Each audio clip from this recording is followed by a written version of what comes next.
Shalom saudara yang dikasihi dan diberkati oleh Tuhan Yesus.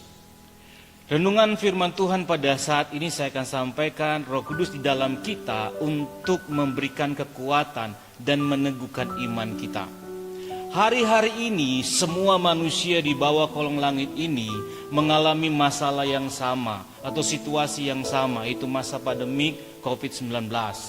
Dan ditambah lagi dengan masalah-masalah pribadi yang kita alami, itu membuat kita manusia hilang pengharapan, putus asa, khawatir, cemas menghadapi atau menjalani hari-hari ini. Mengapa itu bisa terjadi?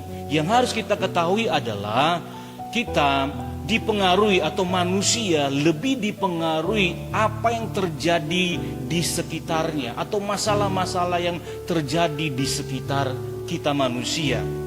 Tetapi yang harus kita percayai, yang harus kita yakini sebagai orang yang percaya bahwa janji Tuhan yaitu Roh Kudus sudah diberikan di dalam kehidupan kita. Dan firman Tuhan katakan, bahkan Yesus menyatakan sendiri bahwa Dia diam di dalam kehidupan kita.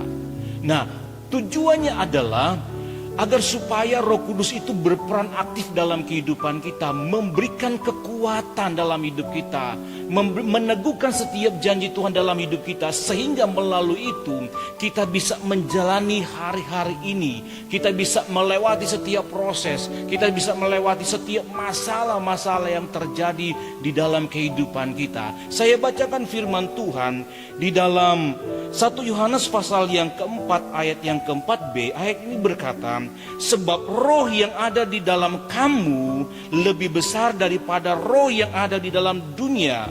2 Timotius pasal yang pertama ayat yang ke-7, ayat ini berkata, sebab Allah memberikan kepada kita bukan roh ketakutan, melainkan roh yang membangkitkan kekuatan, kasih dan ketertiban.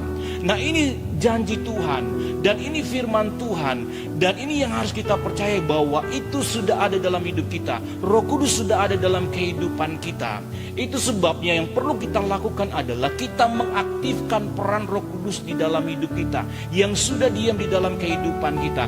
Bagaimana kita bisa mengaktifkan peran Roh Kudus untuk memberikan kekuatan, meneguhkan kehidupan kita, yaitu dengan kita percaya benar bahwa Roh Kudus itu di dalam kehidupan kita. Lalu yang kita harus lakukan adalah kita bangun hubungan pribadi dengan Bapa yang mempunyai Roh Kudus itu. Melalui apa? Melalui doa kita, melalui pujian penyembahan kita, melalui ucapan syukur kita, melalui kita merenungkan firman Tuhan. Dan saya percaya melalui itu Roh Kudus itu aktif dalam kehidupan kita. Roh Kudus berperan aktif dalam hidup kita, sehingga membuat kita kuat untuk menjalani hari-hari ini.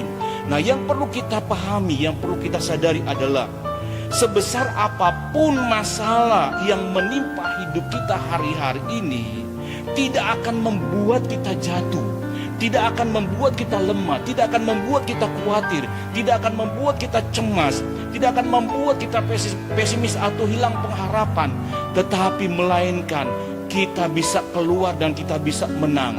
Kenapa? Ada kekuatan dari dalam diri kita, dari dalam hidup kita, yaitu pribadi Roh Kudus. Tuhan Yesus memberkati kita. Haleluya. Amin.